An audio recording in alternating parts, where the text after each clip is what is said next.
Subukan nyo nga po ito. Please close your eyes. Pikit nyo lang po yung mga mata nyo. Now, try to imagine your loved ones. Sino yung minamahal mo? Think of 3 people that you truly love in your life. Imagine nyo sila. Isipin nyo sila ngayon. Now, my question is, how does this make you feel? Look at your feelings. Observe your feelings. Pansinin niyo po yung nararamdaman niyo sa puso niyo. Ano po sa tingin niyo yung itsura niyo ngayon pag iniisip niyo sila? Di ba nakangiti? Di po ba? Open your eyes. Pag iniisip mo yung mga minamahal mo, di ba ang gaan-gaan ng iyong nararamdaman? Pag iniisip mo yung iyong mga minamahal, ano man yung problema mo, ano man yung pagsubok mo, nawawala yan. May kapayapaan ka sa iyong puso. Bakit ko po pinagawa sa inyo yun? Why did I make you do that? What is my point? Because I want you to remember this, my dear friends. Whenever you feel unmotivated, the greatest motivation that can push us is by remembering why we are living this life. For whom are we living this life? Ang ganda po nung tanong nung isang advertisement ng kape. Para kanino ka gumigising? Yun po ang kahulugan ng buhay natin. Para kanino ka nabubuhay? Pag pagod ka na, pag sawang-sawa ka na, pag nag-aalala ka, pag ayaw mo na, pag nalulungkot ka, close your eyes, then remember your loved ones. Tanong mo, bakit pa rin ako lumalaban? Bakit pa rin ako nabubuhay? Bakit pa rin ako nagpapagod? Para kanino ako gumigising? Because what matters most in our life here on earth is our relationships. Amen? It is all about our relationships. It is not about the money. It is not about things. It is not about possessions. Dahil yung pera, yung ari-arian, pagtanda mo, mawawala ng halaga yan sa iyo. Amen? Nang pong minsan nakita ko si Mike Tyson, ini-interview siya. Tapos nakita nung nag-i-interview sa kanya yung mga belt niya. Nung nag-world champion siya, namamangha yung nag-i-interview. Wow! These are special. Ang ganda nito, no? Alam niyo po, sabi ni Mike Tyson, these are garbage. Walang kwenta to. Sabi po niya, nabigla po yung nag-i-interview sa kanya. How can you say they are garbage? Sabi po ni Mike Tyson, maybe once in my life, they meant something. But now, they are nothing. What matters to me are my family, the people that I love. Oo nga naman, kung makikita mo, lata lang yun eh. Di po ba?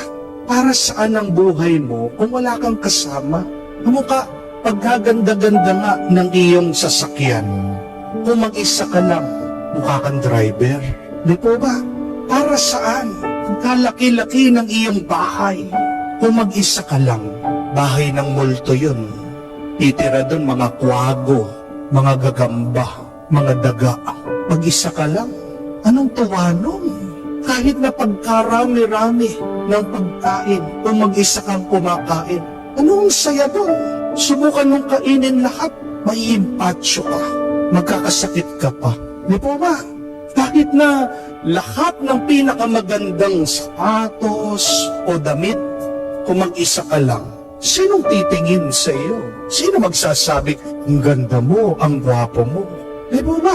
Our life becomes meaningful with relationships with people.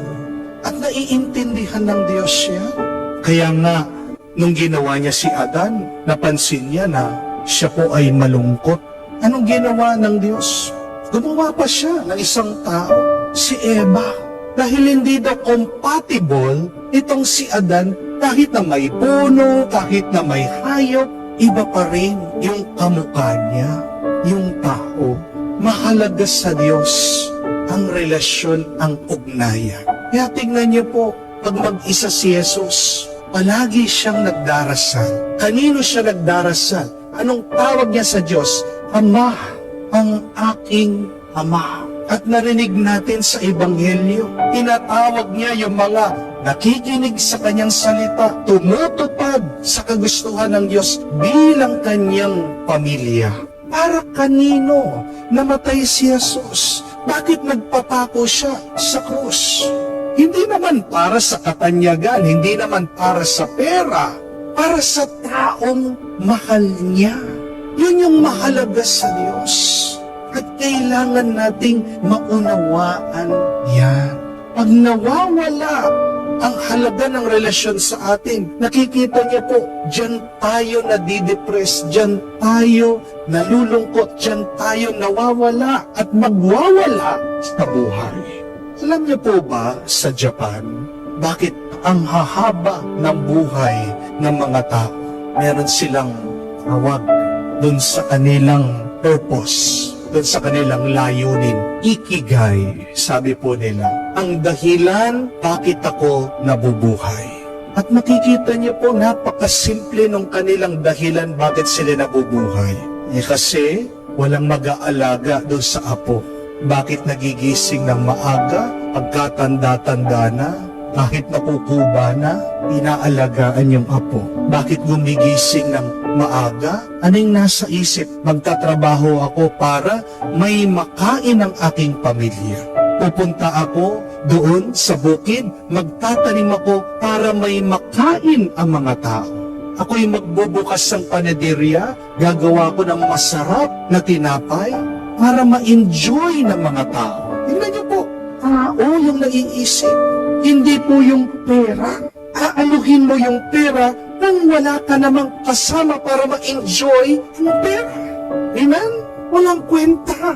Alalahanin natin yung mga karanasan na kung saan sobrang saya natin.